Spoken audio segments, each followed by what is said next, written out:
So I'll introduce myself first of all. So my name's Patricia. I'm the Youth Development Officer with the Belfast Hills Partnership.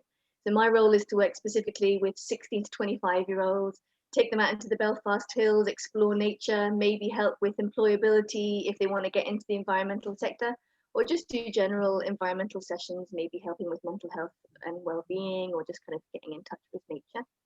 So I'll start first by telling you a little bit about the Belfast Hills Partnership in particular. So you obviously heard of us a little bit because you signed up for this workshop, but just to kind of give you a little bit of background information.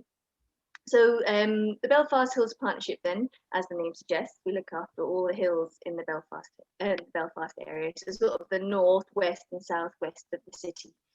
We've got Carnmoney Hill up in Newton Abbey, and then we've got all the way down towards Sleep Macloy out towards Lisbon. So it's a total area of just over 5,000 hectares. So a hectare is roughly the size of a rugby pitch. So if you can imagine, just over 5,000 rugby pitches, it's quite a big area. Now, again, in the name, it's a partnership. We're a partnership organisation. So what that means is we don't actually own any of these sites in the Belfast Hills. But what we do is we bring together all the people that do own the sites, and we make sure that they're looking after the Belfast Hills, both in terms of the wildlife and biodiversity, but also the local community and the people like yourselves that would perhaps use the Belfast Hills. So we work with all the sort of main sort of organisations. So we've got Woodland Trust, Ulster Wildlife, the National Trust, we've got the council areas, Belfast and Lisbon, and we've got all the various people who are private landowners as well. So the farmers, the industrial site owners, maybe some local community groups as well. So they all sit together on our board and we make sure that the Belfast Hills are being looked after. So you can imagine it's quite an interesting board meeting when you have your environmental groups, but you've also got your industrial site owners and things as well. So it can be some interesting discussions going on. But that's who we are anyway. So I'll move on now and I'll talk a little bit about sort of the Environmental Careers Festival in general.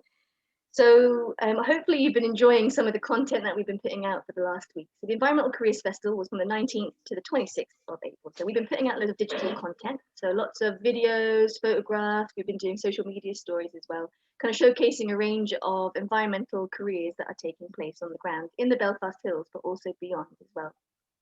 We've also been encouraging people to ask us questions through our social media. So maybe if anyone had any particularly environmental career sort of related questions, they could ask us. We've been answering them throughout the week. We also have had a local consultant who has been reviewing CVs for us. And this has all been leading up to this workshop this evening. So we've got a range of panelists who will be able to answer some of your questions as well. And we'll also be going over some job applications and things like that. Following the festival then, we'll be putting out a resource pack. So this will be a summary of all that digital content we've been putting out on our social media. I'll also be collating some of the questions we've been asked as well. So hopefully that will be a useful resource for maybe if you're looking for an environmental job, but any maybe teachers or lecturers who help young people with their employability as well. So why have we done this? So my role, and some of my colleagues as well, we're funded by the National Lottery Community Fund's Our Bright Future project. So this is a forward-thinking social movement that's about supporting young people to lead progressive change in their local environment. So it was sort of a collaboration between the youth sectors and the environmental sector, so we're kind of joining up to kind of make some changes to the environment. Now, the Our Bright Future project asked nearly 700 young people what they wanted to see in their society, what changes they wanted to see. And based on those 700 ideas, they came up with a number of asks. There was 3 in total. Now, ask number 2 was that young people wanted support to get into environmental jobs. And it is our hope that this festival and also the resource pack that will come after it will help lots of young people who want environmental jobs to get into this sector. So the plan then for the workshop. So I'll quickly sort of introduce you to some of the faces that you'll see talking through this evening. Then I'll be passing over to Dr. Lizzie Pinkerton, who will be talking about how you can complete job applications and giving you some useful tips. She'll then also be talking about interviews and even a little bit of it about including how you can predict interview questions. Then we'll go and we'll focus on the panelists. So they'll be going a little bit more into depth in their roles, but also how they got to their position now. And then at the very end, we'll be doing a Q&A. So we'll open it up to questions from the floor, and you guys can get your questions answered. So I know people are often a little bit shy in these sorts of things about talking in front of everyone. Even if you drop a question in the little share or the message box, I'll be monitoring that and I can ask questions to the panelists for you. We are recording this session, but the Q&A at the end won't be recorded. So if anyone's a little bit nervous about asking the question, don't worry, it won't be recorded for the YouTube video. So I'll just do a very quick introduction then. So like I said, Dr. Lizzie Pinkerton, she will be kind of doing the main bulk of this workshop. She's the scheme manager for the Belfast Hills Partnership. Then we'll be talking to Alexi James, who is the grassroots project officer, or project coordinator, sorry, at Ulster Wildlife. We've also got Laura Shields, who is the environmental engagement officer with the Belfast Hills Partnership. And then lastly, we have James Thompson, who is the freshwater scientist for AFBI. So lots of useful information and a range of careers, hopefully that will give you lots of ideas. But without further ado, anyway, I'll stop sharing and I will pass over to Lizzie, who will be giving you some useful tips on application forms and interviews. Okay. Hi everyone, just bear with me a wee moment whilst I bring up my screen and we'll get stuck in. Okay. Yes, there we go. Can everyone see that okay? Got a few nods. Happy days. That's always a good start to get the technology going. Well, really excited that you come and join us today. As Patricia said, I'm the scheme manager here at the Belfast Hills Partnership. So as part of that remit, I deal with all the job stuff that goes on. Because we're a nice small organisation, we don't have an HR department, so everyone does lots of different jobs. So one of mine is getting to develop all our job packs and do all the advertising, part of the recruitment panels that we have. And this bit, my talk that I'm doing tonight, it originates from my experience of marking people's applications. There was so many good applicants that you could see coming through, but they did some really silly mistakes on their job application pack. So one day after marking piles and piles of applications, I wrote myself out a list of all my pet hates of things that people were doing in the job application packs that you really shouldn't, and decided, okay, how do I get in touch with young people and other folks out there and tell them not to do these things? How can we make sure that we actually do a good job in filling out forms and doing interviews? So today I'm going to talk about, it is sort of specifically the Northern Ireland recruitment process, because we are regulated quite tightly over here compared to the rest of the UK. And because of a history of perhaps discrimination based upon your religious background, we are very tight in terms of you can only ask questions related to the criteria. Whereas if you had an interview in England or Scotland or whatever, they might ask you a bit more about you yourself and your hobbies and on all those kind of things. But over here, because your hobby would probably give away which side of the community that you sit upon, it was decided that that wasn't allowed. But if you happen to have tuned in from somewhere else in the UK, please don't hang up at this point, because there are lots of universal things that apply to every job application to make it a good one, and everything that applies in terms of actually doing a good interview. So don't panic, there is something here for everyone. So first of all, application forms, they are the first step to getting between you and your dream job. And there are some very, very simple things just to point out. Just like the Ron Sale ad, where it always keeps on going about, it's exactly what it says on the tin. Application forms are exactly what they say too, and especially when it comes to essential and desirable criteria. So when you get your job application point pack, this is one of the first things you should be looking up. If it has essential criteria that you don't have, unfortunately, it is what it says. Essential means you have to have it. There is absolutely no point of filling out the job application form if you don't.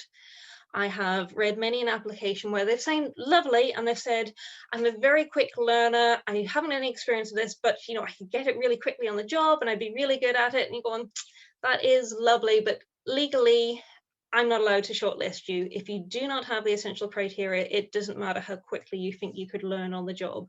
You need it beforehand. Whereas the desirable criteria, as the name suggests, it is just desirable.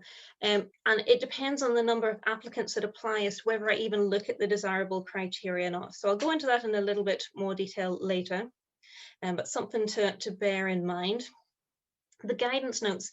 please don't ignore them. I think some people just get to the application and start merrily filling in. Make sure you read your guidance notes. They are there to help you, and they will have all sorts of helpful bits and bobs of instructions, whether it is like it must be filled in black ink, or how many words that you're allowed in different things, fill in all sections. So there's very simple little things that some people don't do what the guidance notes say, and it means that you could get completely excluded. You might not even make it as far as the application panel. You could literally get sort of chucked out by the admin secretary who's been tasked to sort out all the application packs. So really simple, but make sure you pay attention. Also fill in the form with the reader in mind. Put yourself in the shoes of the person who is assessing your application. They have a pile, and depending on the number of applicants, it might be a pile of 10 or it might be a pile of 50 plus. And their job is to whittle it down to a sensible number that they can actually go through an interview process with. And you want to make sure that you make life as easy for them as possible. They've had a long day. It is not an easy process going through lots and lots and lots of applications. So very simple things. Check your spelling and your grammar. They're the kind of things that do jump out at you after a while of reading loads of them, and it's very annoying. They also suggest the first impression you have. So you're not going to get kicked out of the process because you've not spelled it well and you've not done correct grammar. However, they are the first indication of kind of work that the employer would expect from you. So if you can't be bothered to spell check your application form, when you're writing important reports for them, you're unlikely to be checking it either. So although it won't stop you getting an interview, you're going to have to do an amazing interview to actually get past those initial, oh, I don't like the sound of this person, they haven't made much of an effort. Another random pet hate I have is people filling out their application forms in capital letters. I don't know if you've ever had like a text message or something in capital letters. It's like someone shouting at you. It's the most horrible thing ever when you're reading your job application, to have someone shouting their answers to you. Also, some people have picked really random like fonts or text sizes and things. Again, say when you're reading loads and loads of these and you've got something annoyingly small, and some of us panelists are getting on and the eyesight may not be what it was, and it can be making it very difficult. So I say it doesn't exclude you, but it can create a very bad first impression. One thing to always remember when you're doing your application is to actually provide evidence. So for instance, if they ask for experience of the survey work, give examples. It's not sufficient to say, oh, I've done lots of it and I'm really good at it. That's going to get you kicked out. Go into the details of how and the who and the what. Be specific, make them actually know that you can do this. Okay, so this is an actual guidance notes page from an job that we did do. So things to look out for, very important, your deadline. When is it actually be submitted? And if there are a lot of applications, if your application comes in late, the panel probably won't even look near it. So that's an awful lot of effort on your behalf, just completely wasted. So it can say important bits of information about, whether, what color to fill it in, all the boxes to be filled out, all those kind of bits and bobs. It will remind you about your desirable and essential criteria, and making sure that it is clearly explained to them how it's relevant to the job specification. For ourselves, we say, oh, yep, you can put in additional sheets if you want, whereas other people are very, very strict about word counts. So just be really careful about what their expectations are. One thing that I get a lot of, because we always ask for GCSEs, is that people don't give that qualification, or they don't explain how what they have is equivalent. They just assume that the panel knows. You must always really clearly outline how your qualification is comparable. The panelists don't know all the different random qualifications that are out there. Some jobs, unfortunately, you will only be shortlisted if you've got an interview. That's an admin thing, often a small organization. If you've got 50, 60 people applied, you don't have time to write to every single person before the interview date. So It's not the nicest, but sometimes it does happen. So again, read the guidance notes and then you'll know what to expect. Generally, for a lot of jobs, if they've got an application form, they don't want a CV as well. So just be aware of that. Don't start including things that you don't need. They'll probably not even make it to the marking panel. Again, the admin person who's sorting it out will probably stick it in the bin, to be completely honest. So this is after you get to the guidance notes page. The next page generally in an application form will be the job description. And people get very lost in all the specific tasks. They're very useful and they'll give you a bit of a feel for the job, but it's really that essential and desirable criteria that you really should study up and make sure you do actually meet it. And when I say that you must meet it, be prepared to think a wee bit outside the box in terms of how you meet it. I'll give you an example. My boss applied once upon a time for a job in Oxford Island. And as part of that, he had to manage the shop. And so one of the things they said was retail experience. The example that he gave them in his job application and in the interview was the school tuck shop. He got ribbed for this for years to come in terms of his example was a school tuck shop. However, it was retail experience and it got him the interview, it got him the job.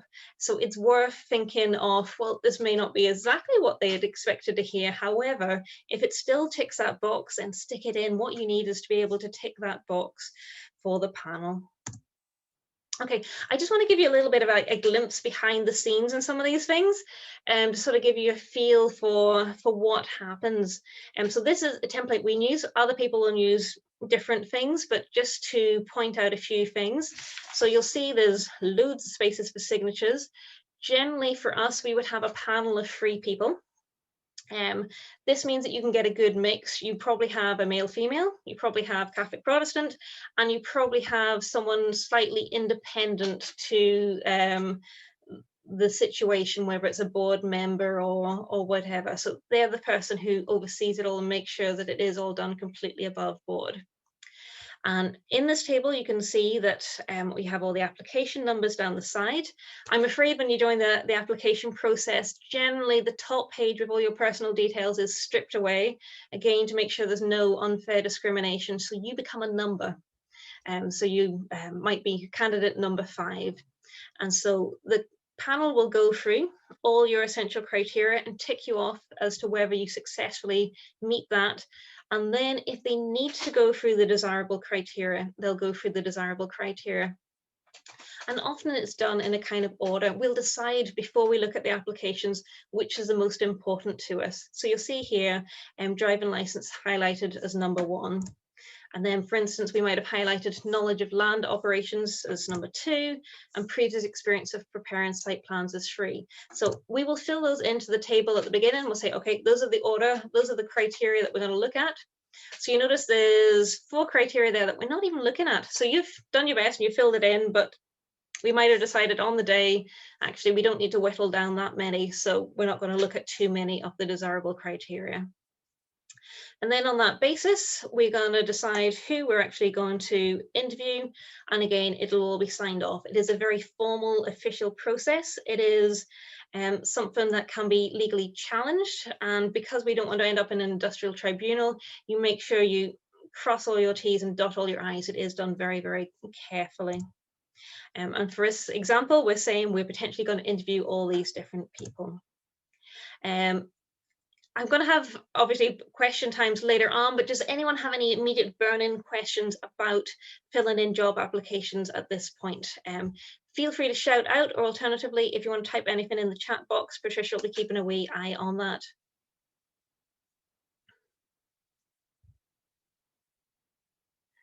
The stunned silence. That's okay. You can come back to questions at the end, but I just thought whilst we're in that, we'll give you a wee opportunity.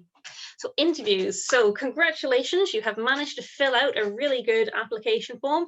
You have convinced them all that you can meet all the essential criteria and perhaps 1 or 2 of the desirables that they're after. And you now have your interview date. Okay, so if you're a girl, you're probably like me in terms of thinking of, well, what do we wear is always the first question. So look in the part. It's not essential to wear a suit or to be very, very formal looking, but what I'd say, it does pay well to actually make like you've made an effort. It shows you're taking the process seriously. And also, it creates a good first impression, and you are going to be a representative of their company. So they want to know that they can send you out to do an event or whatever it is with the general public, and you'll probably look presentable. You'll probably make an effort in what you do. As with just about anything in life, preparation is key. Do take it seriously. Do study up about the company that you want to work for. Do a bit of research into what their ethos is, what their strategic vision and messaging and all the rest of that is. And also then look more in depth into that essential and desirable criteria and really consider what questions they're going to ask. So I'm going to come on to that, but I'm going to say, as much time as possible preparing, it does make a difference. Make sure that you understand the question when the panel asks it. It is perfectly okay to say, could you repeat that please? Or to ask for a bit of qualification, that you could say, do you mean this? Or, just if you don't quite understand what they're getting at, ask. Ideally, don't ask for every single question, but if you have to, they can't penalize you for trying to make sure you understand the question. And let's be honest, we do know that you're nervous at an interview stage. It's natural. We'd probably be slightly worried about you if you weren't nervous. And to let you in on a secret, often the panel is actually quite nervous too. The panel is trying to find someone who is going to fit in with their team, who's going to do the work really well, but who's not going to rock the boat. And quite honestly, most of us work in a very small organization, so you're probably going to be the person we sit beside for lunch for the next 3, 5, or however many years that you're going to be in this role. So we want to make sure that we get the right person. So as I say, there's a lot going on for everybody. Do be ready for anything. We will look about trying to predict questions, but you're never going to predict them all. There's always going to be something that you're not quite sure about. So just be prepared to think on your feet. If you need a moment, it's perfectly okay. If they say, could you give us an example of a time that you did X? It is okay to go, okay, just give me a wee moment. I just want to make sure I pick out the best example, and then sit in silence for a wee moment. That is fine. Take your time. Don't feel like you've got to say the first example that comes to mind, which I know in the stress of an interview process can be tempting.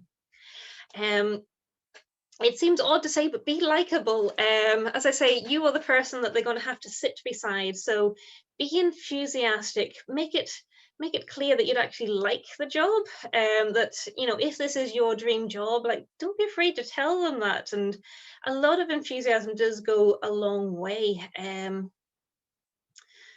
I did, some people come back and ask for feedback, and when one person came back to me and asked for some feedback, they were like, oh, I'm so gutted I didn't get this job. It was my absolute dream job. It would have been such a good experience for me. And honestly, I was completely shocked, because in the interview process itself, they had not shown anywhere near that enthusiasm. I kind of thought they were just there to get experience in interviews, because they were so non-motivated by everything. It was all just very plain and very drab, and you're sort of, yeah, if they'd shown as much enthusiasm in the interview as they did in the feedback, it could have been a different scenario. You do get usually always an opportunity to ask questions at the end. Don't waste it by just going, when will I hear from you? You know that you're going to hear from them, so don't waste that as your question. Ask intelligent questions about the company, what the team is like to work for, what the opportunities are for promotions or for obtaining further funding to make the project go further, or whatever it is. This is your chance to leave a final really good, strong impression on the panel. And so you want that to be a positive final impression, not simply, that you just want to know when you get the job or not. Like that's not your final impression you want to make. Make sure you make a memorable mark on the panel. Okay, so I want to touch on predicting interview questions. So as I say, one of the key things to look at is that essential and desirable criteria. Within Northern Ireland, and I say this is within the professional job market, if you're just getting a wee job in the pub or the local shop, this probably doesn't apply, but within a professional job, they are obliged to look at your essential and desirable criteria and to mark based on that. So they have to be related to these points that they've said. So go for each of those criteria and think of the kind of questions that could relate to every single one of these. So that is your practice, it's to go through. So just to give you a little example here. Oh.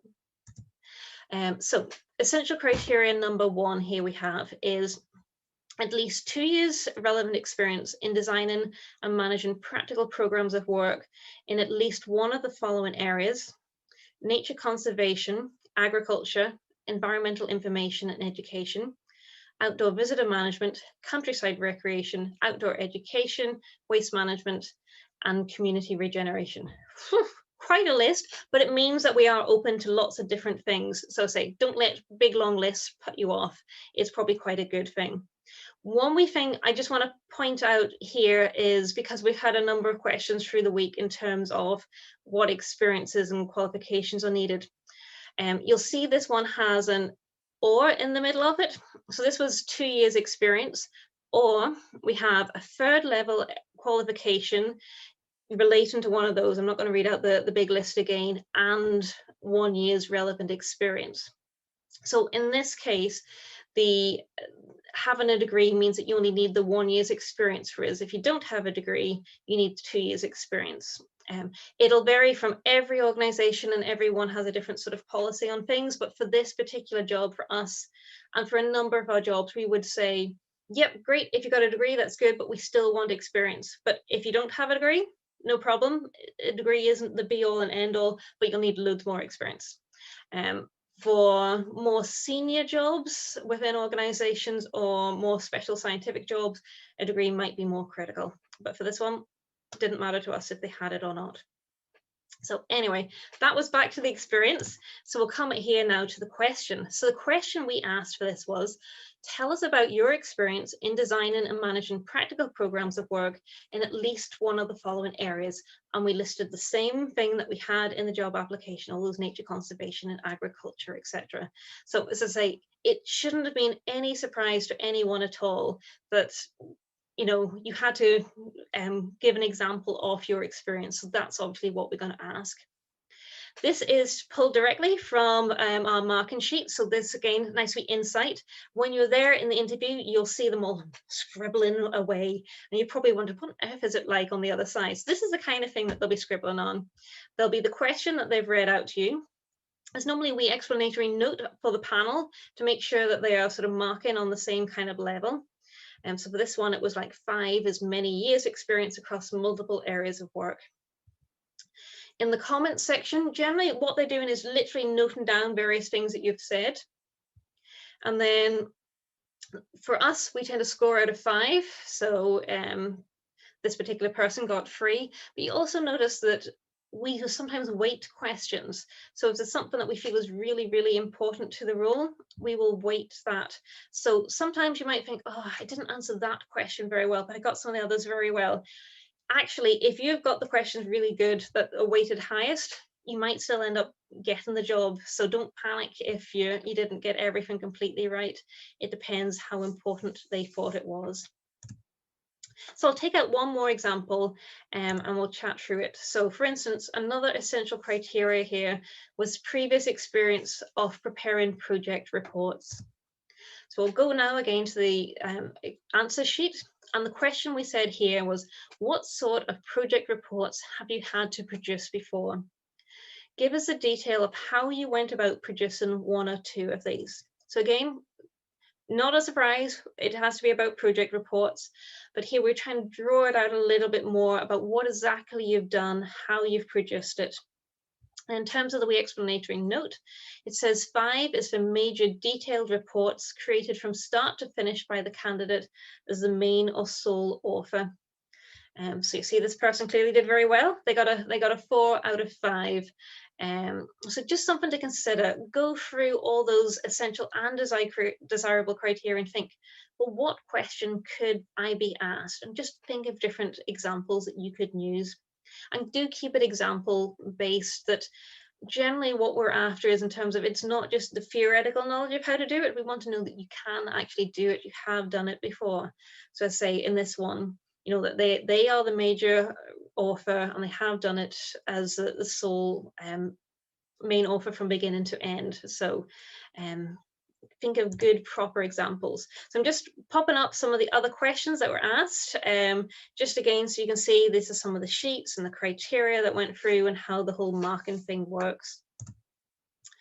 You may get asked questions that may not actually be scored, so I wanted to show you that in terms of that's could be an interesting one. So for instance, on this particular occasion we said what particular days would suit you. This person has said they're flexible, but actually we didn't mark it, so it didn't really matter, and we've asked could they work evenings and weekends, and again it's not marked. So this is the kind of thing that if there were two candidates who are completely neck and neck, they've got the exact same score, that could give someone the advantage over the other person in terms of if one person can be flexible and the other can't. But there are some things that we just want to know, but they're not critical really to how we do and carry out the job. And again, as I say, they're all very formal, these processes. So it's all signed and dated and kept on file. I think it's something like 7 years that we keep them on file, just in case there are any issues going forward. This one I've thrown in just to show you. We had a practical exercise as part of this job. So a lot of jobs don't, they might just have the questions, but be prepared, there might be some other elements involved. Generally, they will always tell you when they invite you for interview. So don't panic that they'll just be random surprises. There really shouldn't be. When you are invited to interview, it'll tell you there'll be a practical element. It'll generally say, you know, wear something practical or outdoors, or it might say that there will be a presentation. Generally, if they're nice, they'll give you the topic of the presentation and let you have it all prepared beforehand. I've been to some stinkers that tell you that there will be a presentation and to come half an hour early before the interview to be told the question that you'll have to give a presentation on, and then you have to literally write it before the interview, and then the first thing you do in the interview is present it. There, not nice, I can tell from experience, but there's something to consider. For this particular job, site plans were quite a big thing. So what we did was to literally give them an example. We used, this is our offices, so we set them outside of our offices for 10 minutes to look around the area and to consider what you could do in the different aspects of it. We gave them some background about the site and project objectives, and we gave them a budget of things, and we gave them then 45 minutes to carry out the task and to write up a small wildlife plan for what they would do. And we've told them the kind of things that we're going to mark them on. So it wasn't given to them beforehand. Before, they just knew that there would be some kind of practical exercise. So just to be able to think these things through, if you're not told what the exercise will be, to think, well, what's the important bit? When I've read the job description, what's involved, what do I think they'll actually want from me, and try and logically work it out. Okay, so I'm going to wrap up there and ask again, does anyone have any questions about either this interview process or the job application bit? Yes, we've got a question. Great. How can you get experience in this area if your degree or work experience is in a different area of science? Okay. Very good. Yes, I think some of the key messaging throughout the week really has been in terms of volunteering as a really good way of getting experience. We have had members of staff that have come to us at Belfast Hills Partnership with completely different backgrounds. I had one lady whose background was in food safety and meat processing, and I've had a gentleman who was actually a dentist. So we have had people from all sorts of walks of life, but their secret was actually they were so passionate about the environment. They'd went and done loads of stuff. They'd got really good experience just volunteering, joining different organizations and groups. They worked out what it was they actually wanted to do. Both came in quite mature.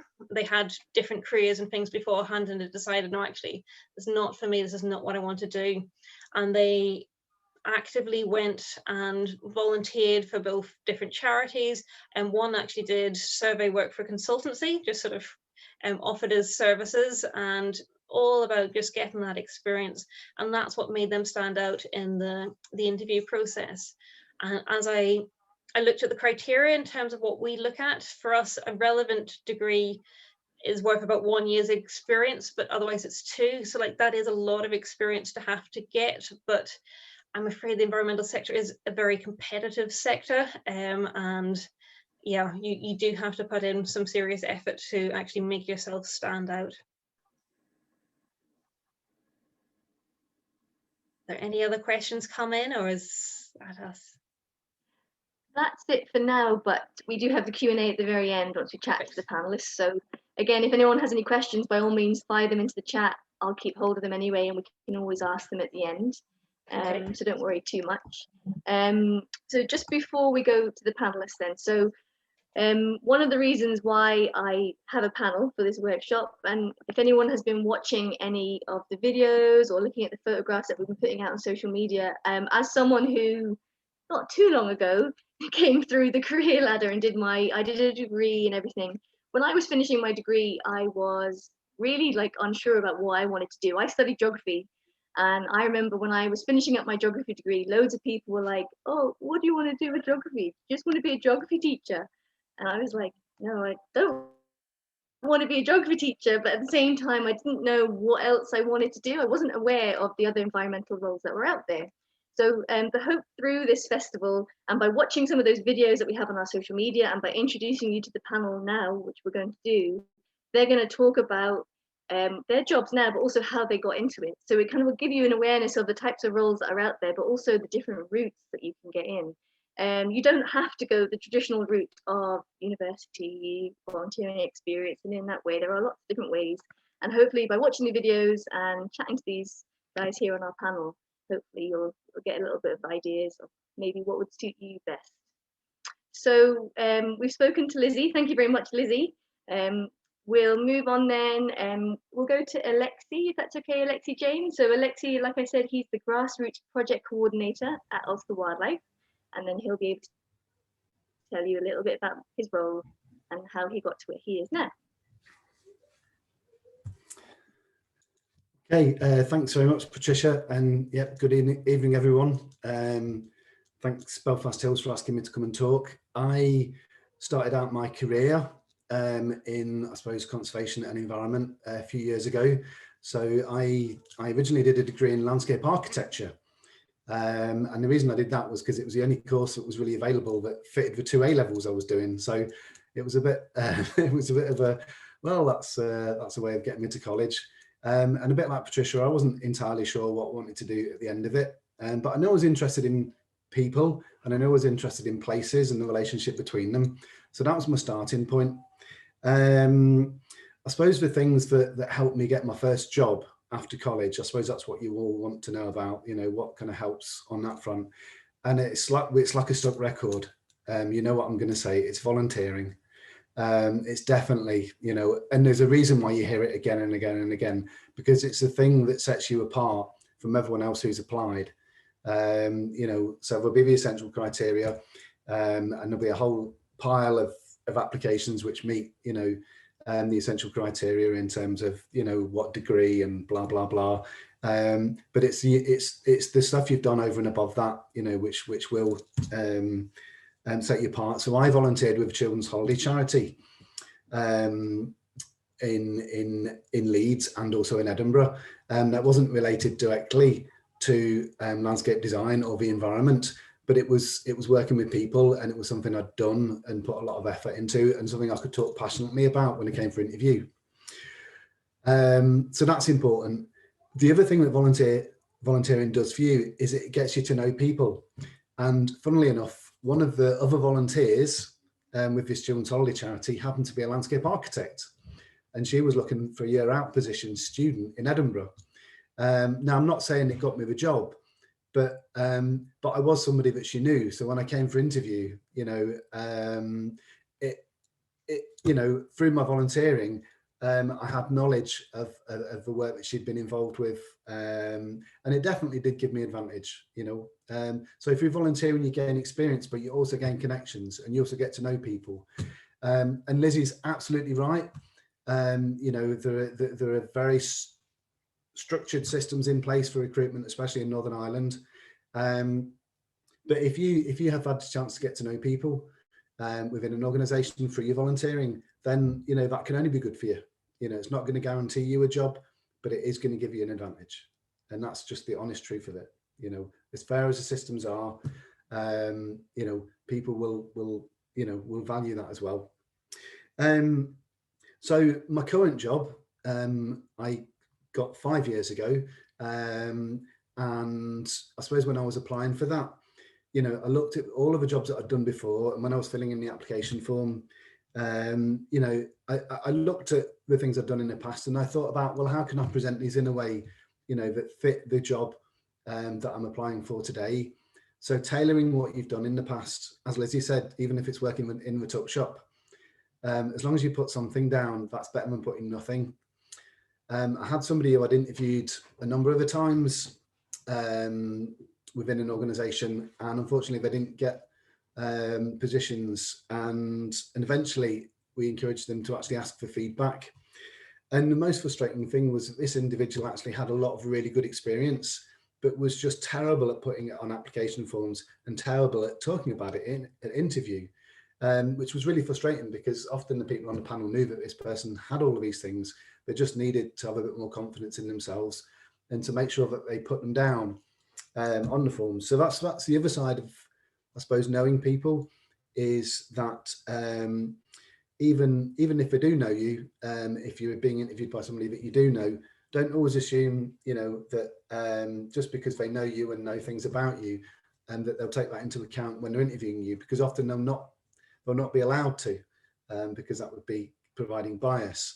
So it is really important to always answer the questions that you're asked in interview, and don't just tell them what you think they want to know. Listen carefully to the questions, because as Lizzie says, they'll have a checklist and they'll have some model answers written down.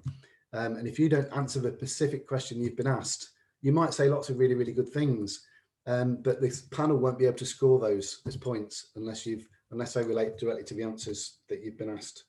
Sorry, the questions you've been asked. I feel I'm repeating a lot of what Lizzie said, but basically listen to Lizzie. What Lizzie said was spot on. I'll just say a couple of other things, because there's other panelists here. Don't always rule yourself out. If you see a job you really, really want, and you look at the essential criteria, and you're kind of a bit borderline in your own mind as to whether or not you meet it or not, if you really are keen on that job, put yourself forward. You might be lucky. There might not be as many people apply on that particular occasion. So this is just a personal thing.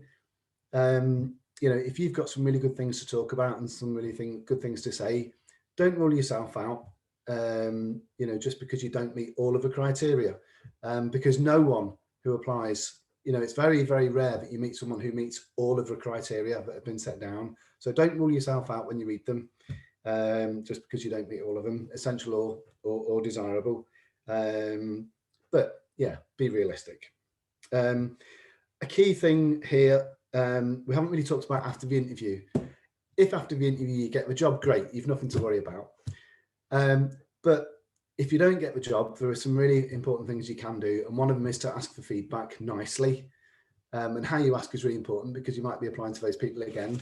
So, be humble about it. Say, okay, fair enough, I didn't get it, that's grand, but I'd really appreciate some feedback. Help me get a better chance next time. So always ask for that feedback, because it could make the difference for next time you apply. But also, if people turn you down, rejection, one of our biggest needs in life is for acceptance, and acceptance by others. And one of the hardest things in life, and one of the biggest things we have to deal with, is rejection. And no one ever tells you about how to deal with not getting the job, especially if you've done an interview and you've put a load of work into the presentation. Sometimes you have to trust the judgment of the people who've been interviewing you. And even though you think you're the best person for this job, and you might be absolutely really good at doing that job, but you might just have been picked by someone who had just that bit more experience. Or it might be that you put yourself forward and the panel think, actually, no, this isn't the right person for this role. And sometimes you just have to trust that judgment and just accept the fact that, that job was actually had someone else's name on it. Well, not beforehand, but, in the universe, the powers of the universe decided that job, was destined for someone else and not you. So that's that. A pet hate of mine, as someone who's sat on a lot of interview panels, is people reading out their PowerPoint presentations. Try not to have PowerPoint slides that are full of text, and try to avoid reading them out to the panel, because it's there on the screen. And try not to have too much text on your PowerPoint presentations anyway. Use photographs and visuals if you can. Yeah, as Lizzie says, be enthusiastic. Being enthusiastic and keen and doing your homework goes a long way. And yeah, I didn't realise this. I could probably talk about this all evening, but I'm going to shut up now. Thanks very much, Patricia. No, that was really great. Thanks, Lexi. Some really useful tips there. And it's good to kind of reiterate what Lizzie said, so just reinforces the point. So it's really good. We'll go to Laura now, and I'm going to open up Laura's presentation. So bear with me for 2 seconds while I share my screen. No worries.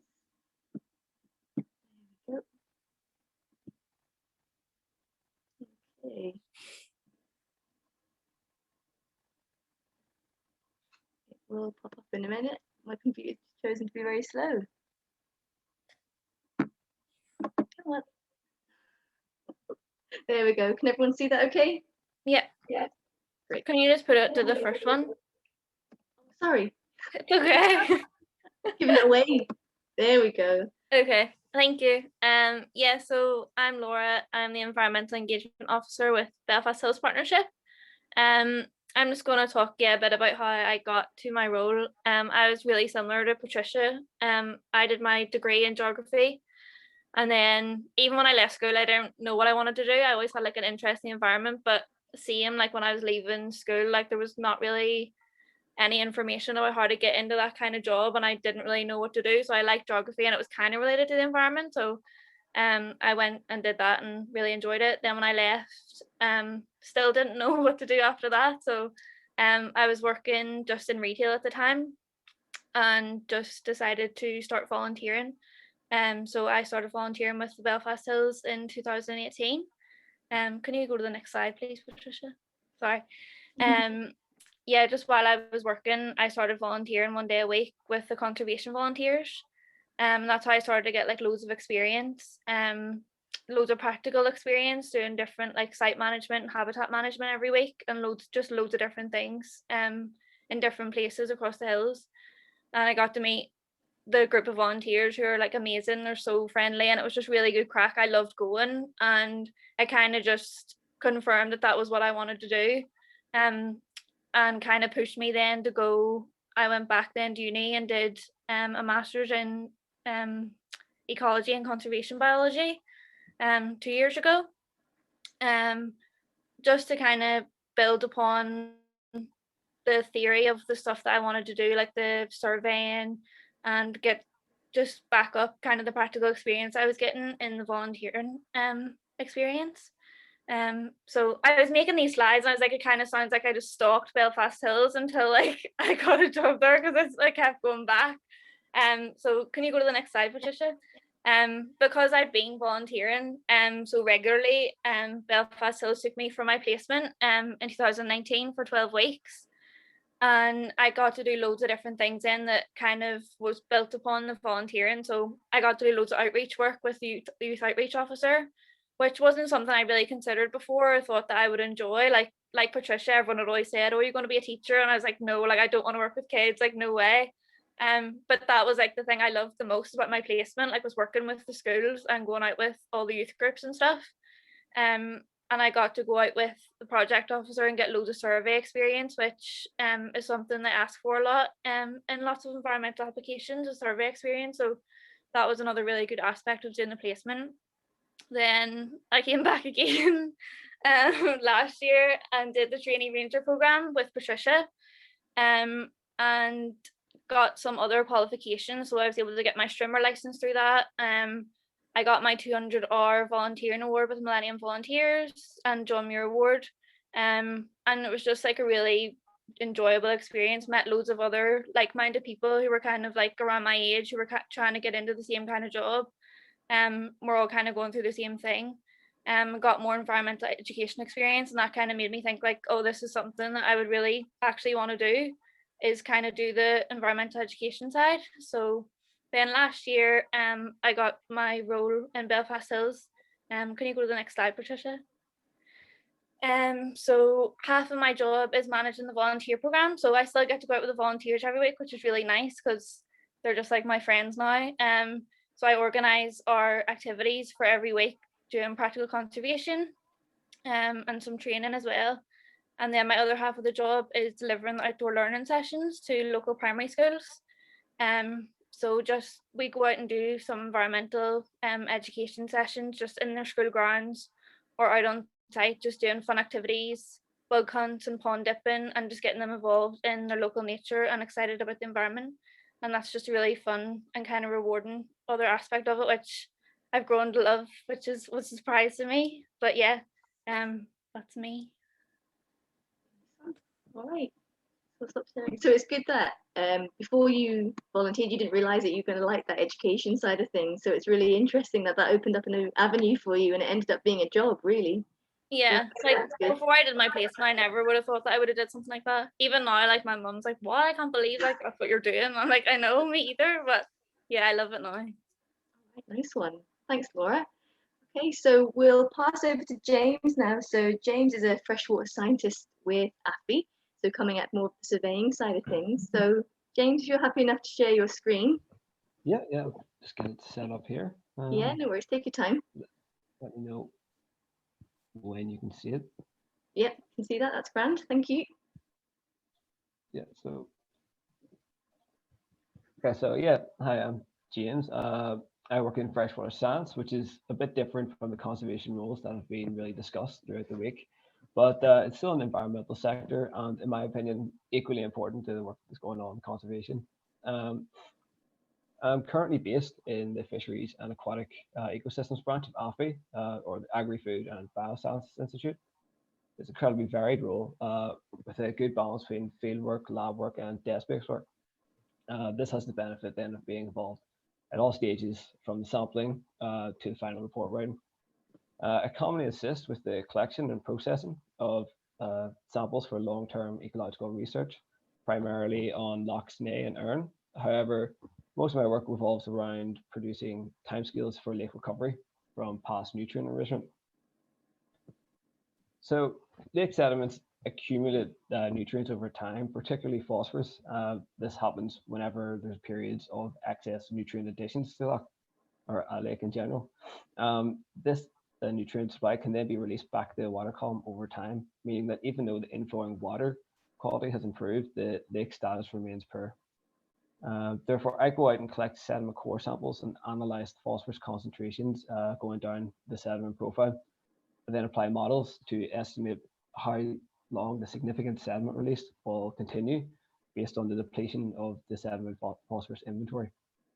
I've also deployed a data buoy with sensors for water quality and local air temperature, wind speed. I've deployed that in Loch Ness of March of last year, and this is complementing ongoing traditional water sampling that was seen in the previous slide. And we hope that this will then better describe the processes that lead to the large sediment release events in Loch Ness. So how did I get here? Again, back to volunteering. So I started volunteering with Belfast Hills Partnership in 2016 after completing my undergraduate degree in environmental science. I really got involved in all groups and sessions available, working around my part-time job at the time to gain as much practical experience as possible. This was not only great for improving my skill set, but provided ample networking opportunities with people currently employed in the sector and helped identify what roles different environmental organizations were out there. I volunteered and trained with not only Belfast Hills Partnership, but conservation volunteers and assisted with BioBlitz run by CEDAR. So through volunteering, I was able to gain recognized certification and awards to improve my CV, including the John Muir Award and the Millennium Volunteers Gold Award. Also, the Belfast Hills staff knew my interest in all things aquatic, so they were able to support me in undertaking the independent project surveying indicators for water quality in the Belfast Hills rivers. This helped then improve my aptitude in this freshwater aspect of the environmental sector and definitely helped me obtain the skills required to obtain my current role. And then ultimately, my experience in volunteering pushed me to undertake a master's in ecological management and conservation biology. This was then again to support my now expanding practical experience gained through volunteering. So again, similar to Laura, I undertook a 12-week work placement as a part of my master's and completed a master's project with Belfast Hills.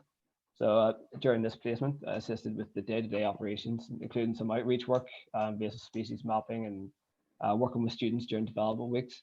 And I was actually even given the opportunity to lead field surveys, which is really challenging at the time, but looking back was a really great confidence boost.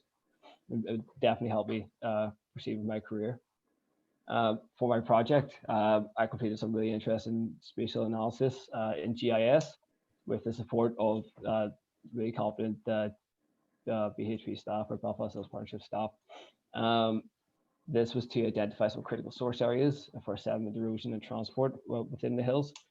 Just some of the output here with the elevation models, precipitation and land use and how that comes apart to identify these sensitive areas. These skills used them day in, day out with my current job. And it just goes to show as well that even if you prefer this desk-based type role over the practical habitat management, there's still plenty of plenty you can do in the sector, and there's plenty of experience to be gained volunteering and getting involved. So yeah, looking back, my university education definitely was a requirement to get me to where I am today, but it was my volunteering and the interest that it generated that really improved my employability. Volunteering acted as a bridge, acted to bridge the gap between the theory obtained in university and the practical work experience that was required to gain employment in the field. The hands-on experience, specialized training, the awards definitely enhanced my CV, and the networking with experts in the field provided an opportunity to obtain unique insight and guidance to be able to secure a job. I 100% recommend volunteering to everyone watching and listening, and just throwing yourself into any opportunity that you can. There really is something out there for everyone, and looking back, the only thing that I actually regret about volunteering is not getting involved sooner. So yeah, get involved, and thanks for listening. Great. Thanks so much, James.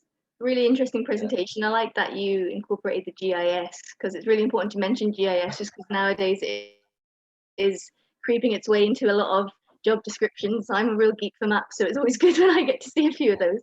So yeah, GIS is a really interesting sort of more of it can be a desk-based job more as well, but there are obviously some practical surveying elements to it too.